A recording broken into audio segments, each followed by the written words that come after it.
आप सभी को नमस्कार। आज हम हमारी पाठ्यपुस्तक गद्य दर्पण एवं कथा सिंधु से बहुत ही प्रसिद्ध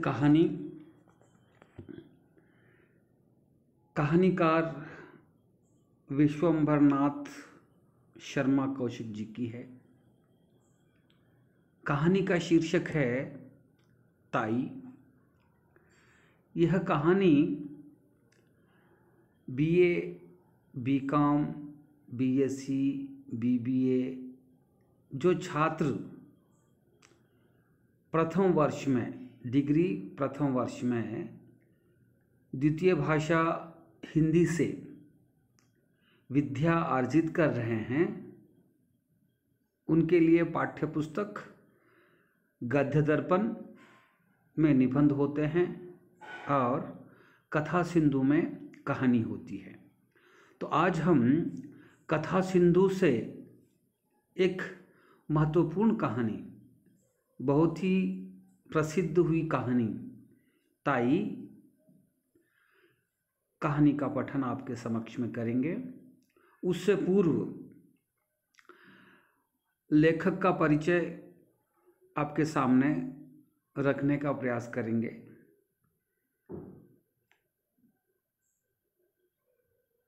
आरंभ कर देते हैं।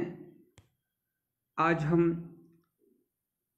इस वीडियो के अंतर्गत कुछ महत्वपूर्ण बिंदुओं के ऊपर बात करना चाहते हैं, कुछ महत्वपूर्ण बिंदु आपके समक्ष में रखना चाहते हैं। तो उसमें से सबसे पहला बिंदु आता है कौशिक जी का जीवन परिचय।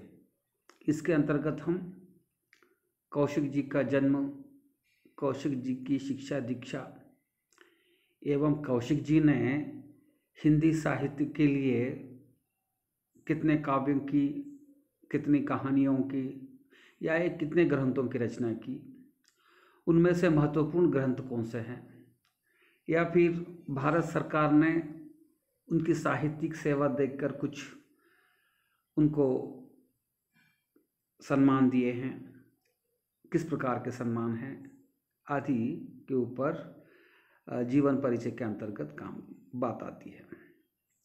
उसके बाद कौशिक जी का साहित्य, उनकी साहित्य किस तरह के लिखते हैं, किस विषय को केंद्र में रखकर समाज के समक्ष में रखना चाहते हैं, साहित्यिक परिचय भी इसी अंतर्गत दिया जाएगा। इसके बाद हम ताई कहानी के मुख्य पात्र जो होते हैं उसका संक्षिप्त में परिचय आपके समक्ष में रखेंगे।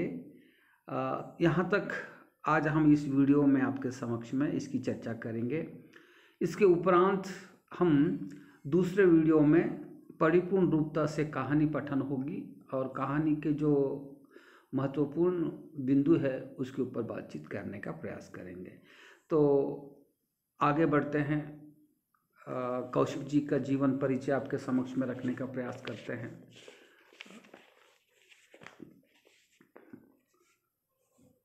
विश्वंभरनाथ शर्मा कौशिक जी का जन्म सन 1891 में अंबाला छावनी में एक मध्यवर्गीय परिवार में हुआ था।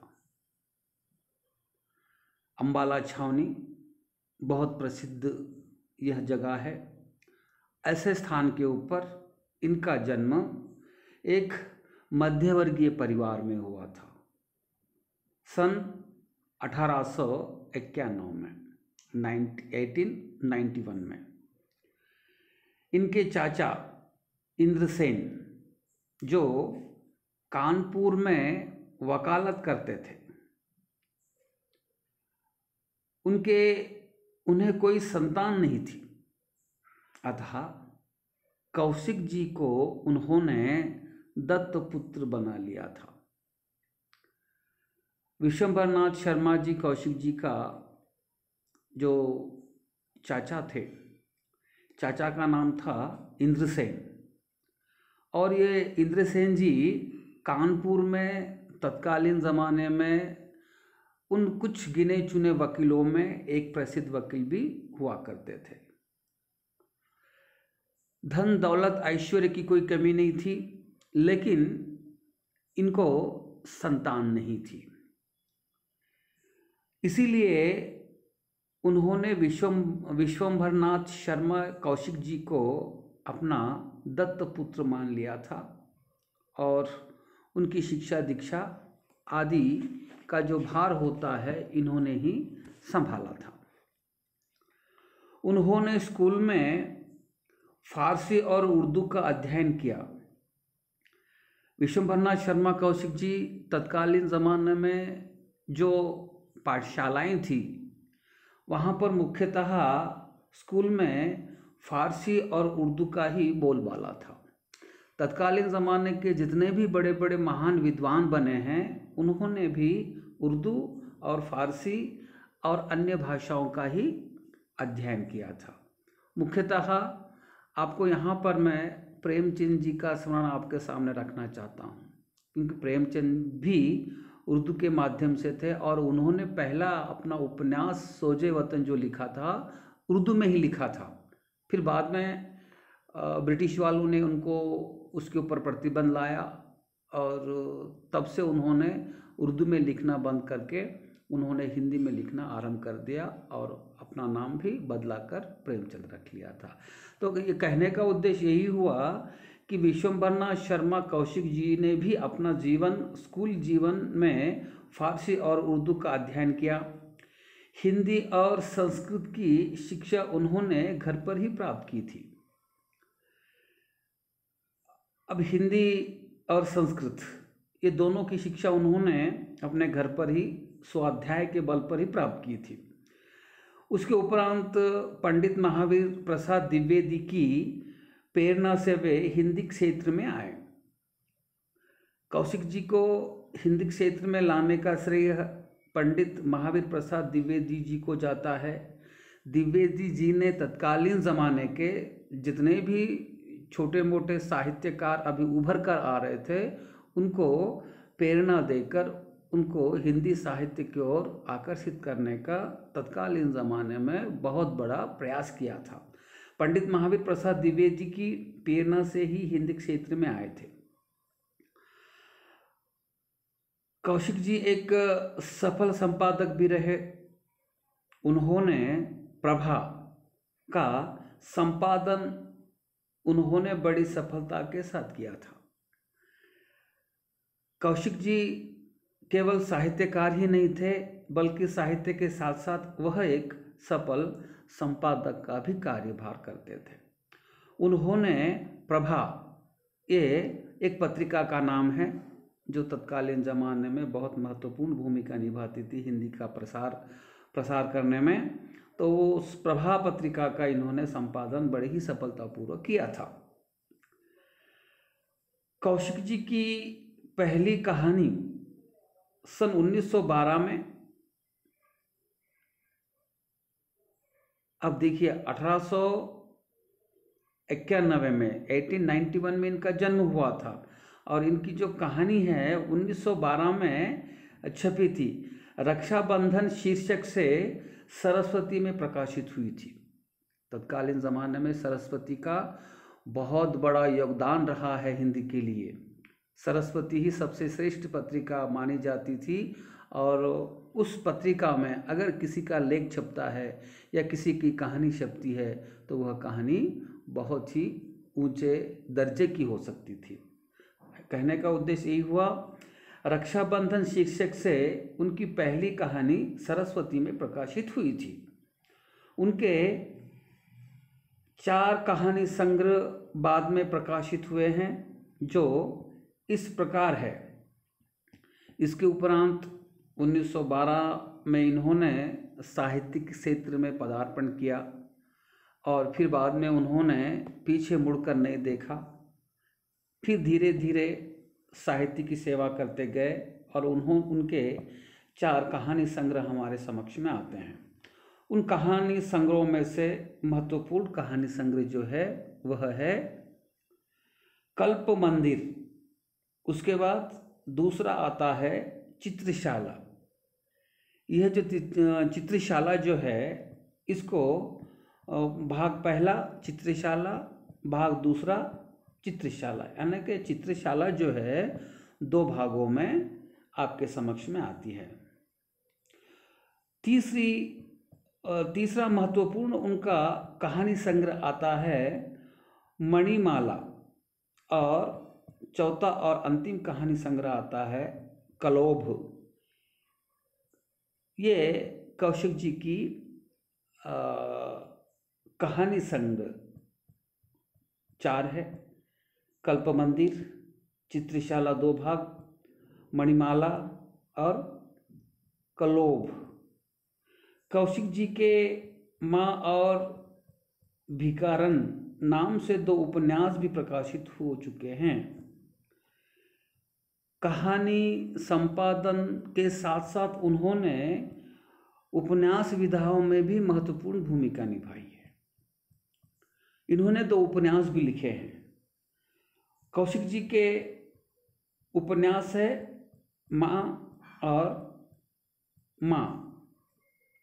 पहला उपन्यास है माँ, और दूसरा उपन्यास जो आता है भिकारन नाम से 2 उपन्यास प्रकाशित हुए हैं। आगे बढ़ते हुए कौशिक जी की कहानियों में प्रेमचंद की कहानी कला का प्रतिनिधित्व मिलता है। प्रेमचंद के बाद अगर से प्रेमचंद के पद चिन्हों के ऊपर चलकर प्रेमचंद ने जिस तरह से कहानियाँ लिखी थी, उसके उपरांत अगर से किसी ने कहानियाँ लिखी है प्रेमचंद के समान, तो वह हमारे विश्वंभरनाथ शर्मा कौशिक जी है। प्रेमचंद के पास ऐसी अद्भुत कला थी कहानियाँ लिखने की। उन्होंने लगभग 300 से अधिक 250 से अधिक कहानियाँ लिखी है, जो मानव सरोवर के 7 खंडों में हमारे सामने प्रकाशित होती है।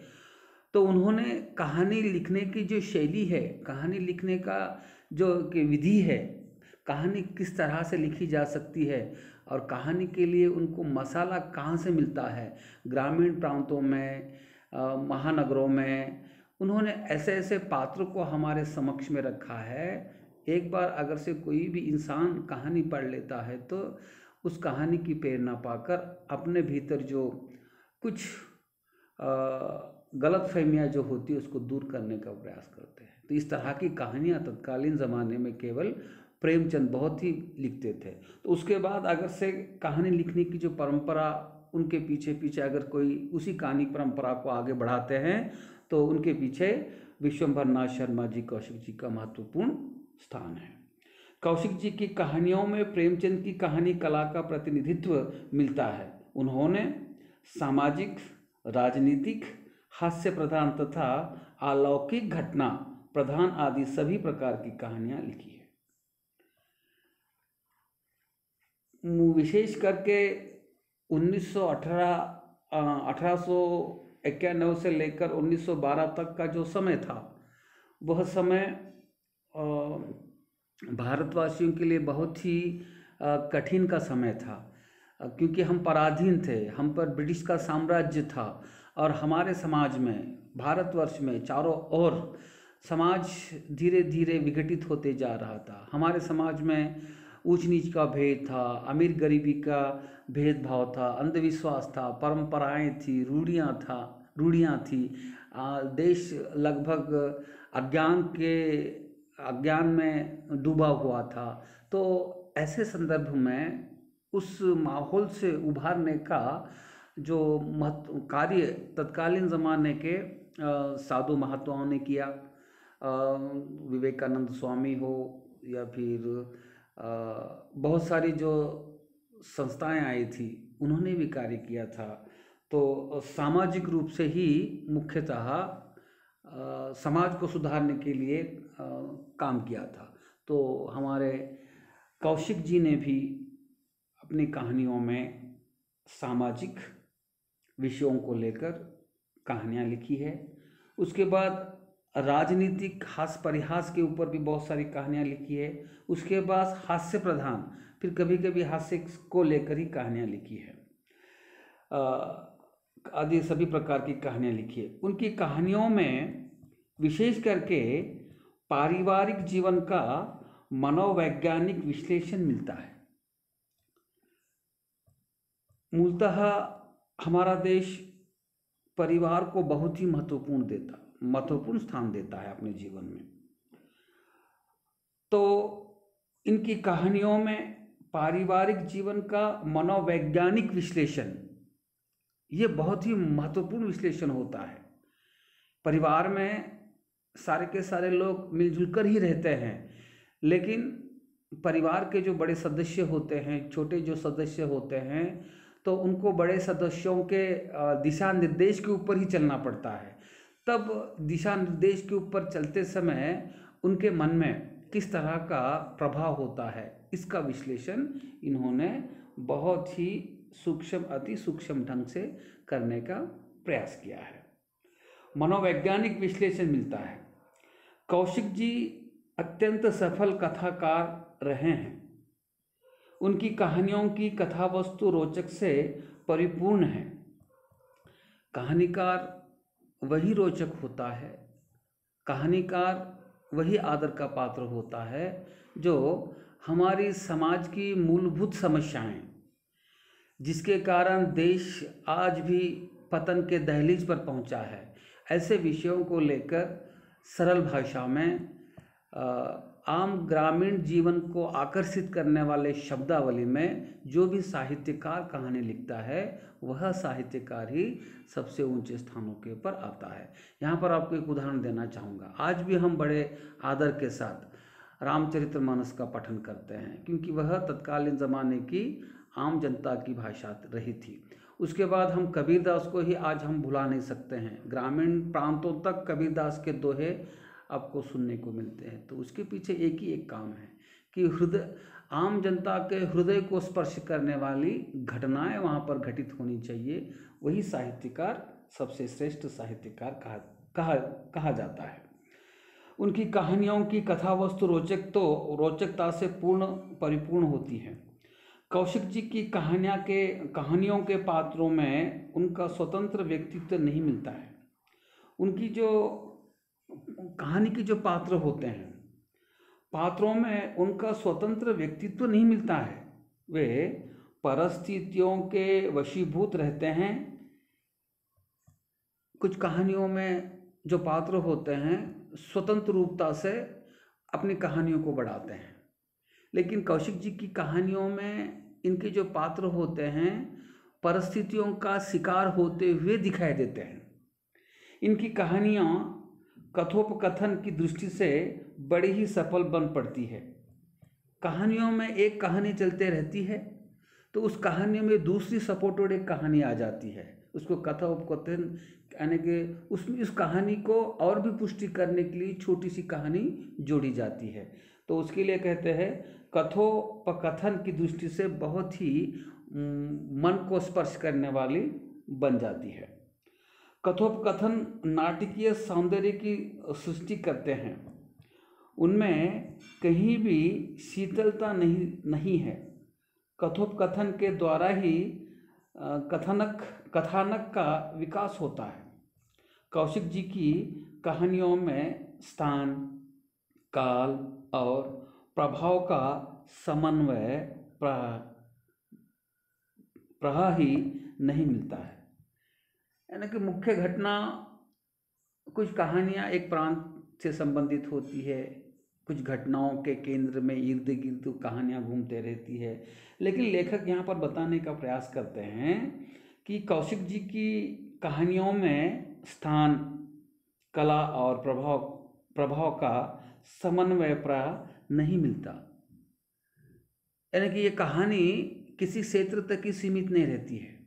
जब कथाकार इसको जो पाठक इस कहानी को पढ़ लेता है तो यह कहानी का विस्तार बहुत ही बड़ा होते हुए दिखाई देता है। इस तरह की कलाएं, इस तरह का लिखने की जो शैली होती है बहुत कम साहित्यकारों में होती है, जो हमारे विश्वंभर नाथ शर्मा कौशिक जी के पास थी।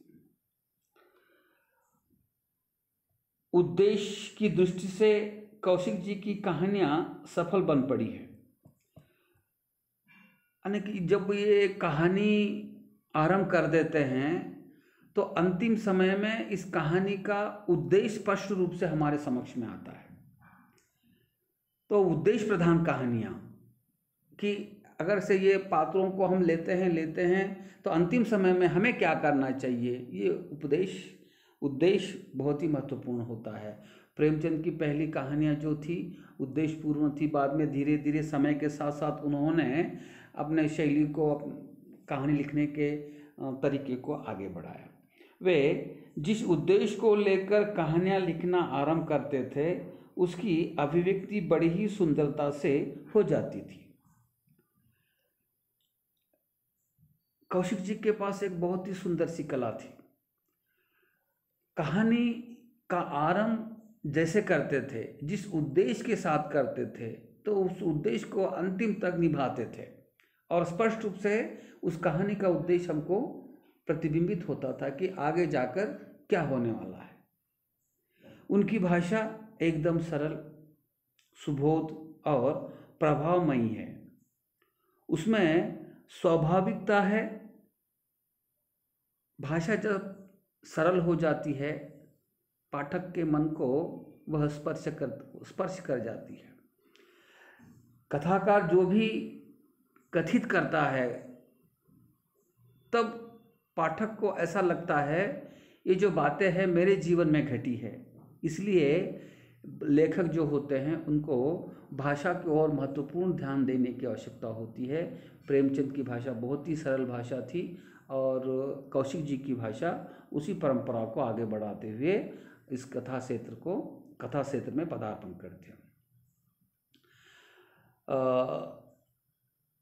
कौशिक जी का सन 1945 में स्वर्गवास हुआ था, यानी कि इनका जन्म 1891 में अम्बाला छावनी में हुआ था, एक मध्यवर्गीय परिवार में।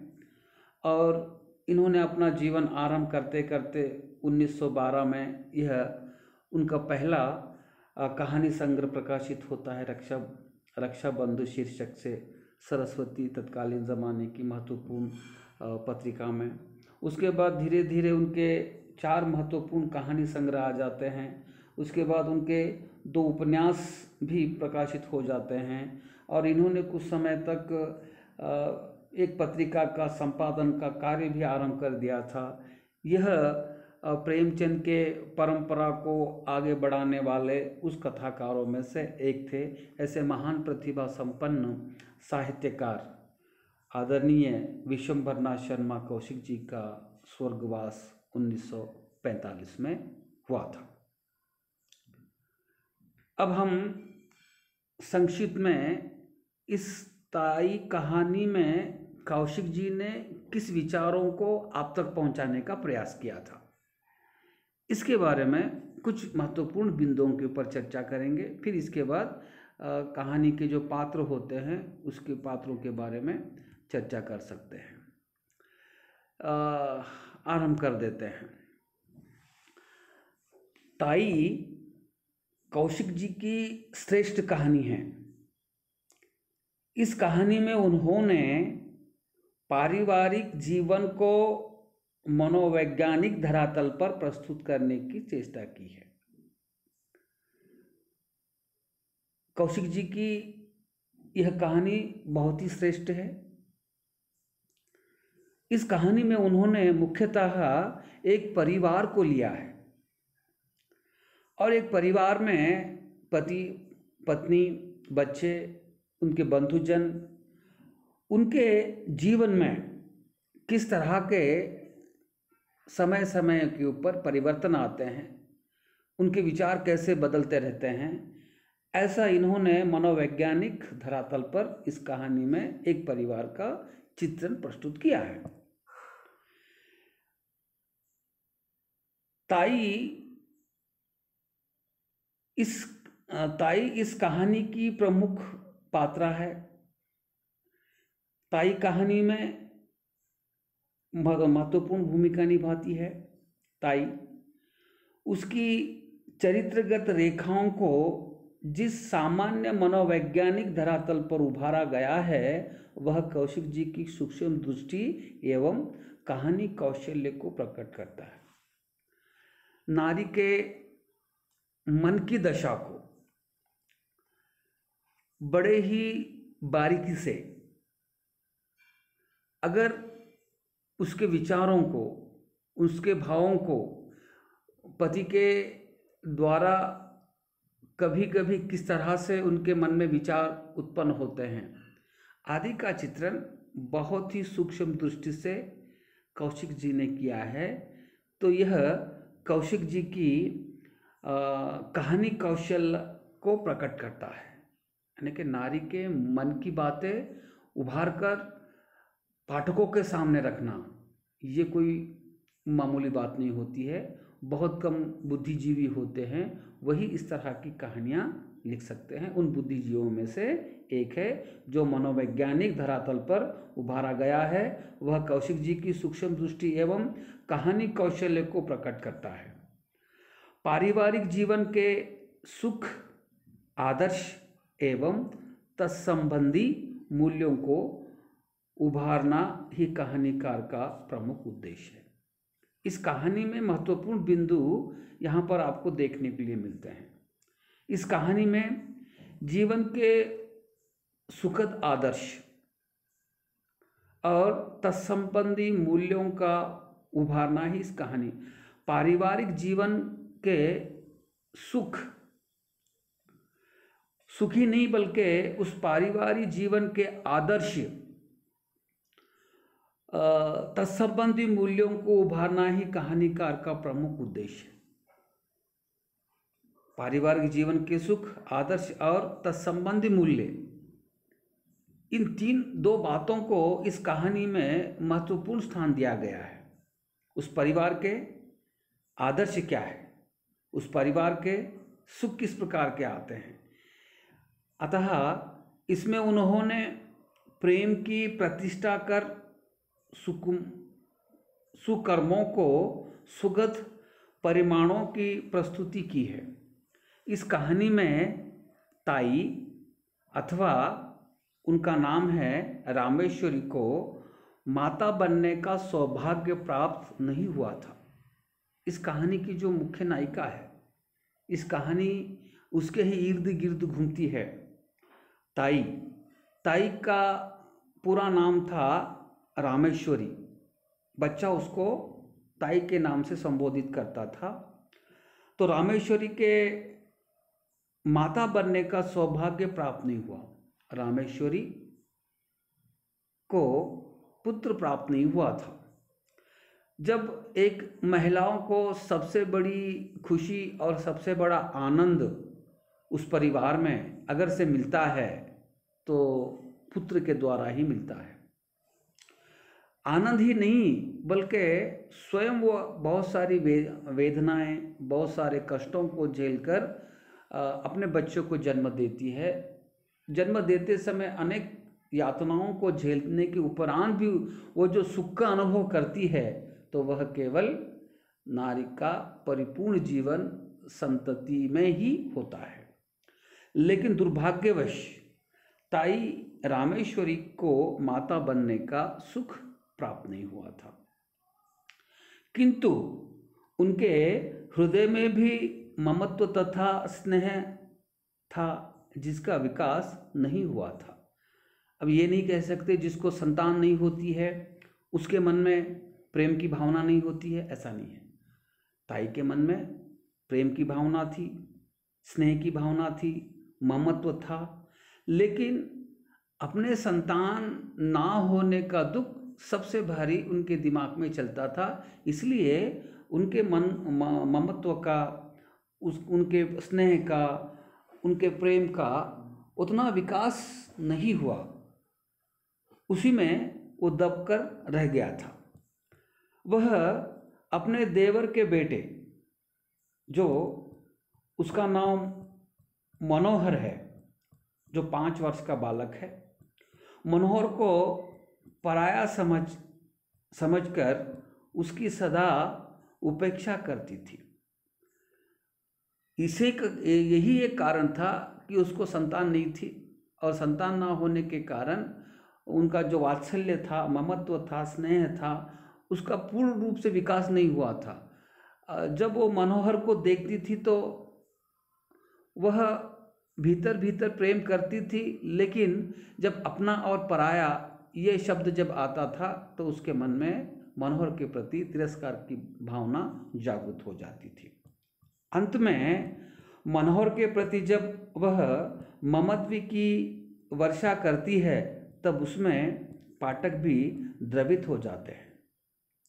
लेकिन इस कहानी के अंत में जब वह उस मनोहर को अपना बच्चा मानती है, उसको ही अपने छाती से लगाती है, तब पाठक भी उस कर्तव्य से द्रवित हो जाते हैं। मन को स्पर्श करने की यह दृश्य यहाँ पर कौशिक जी ने उभारा है।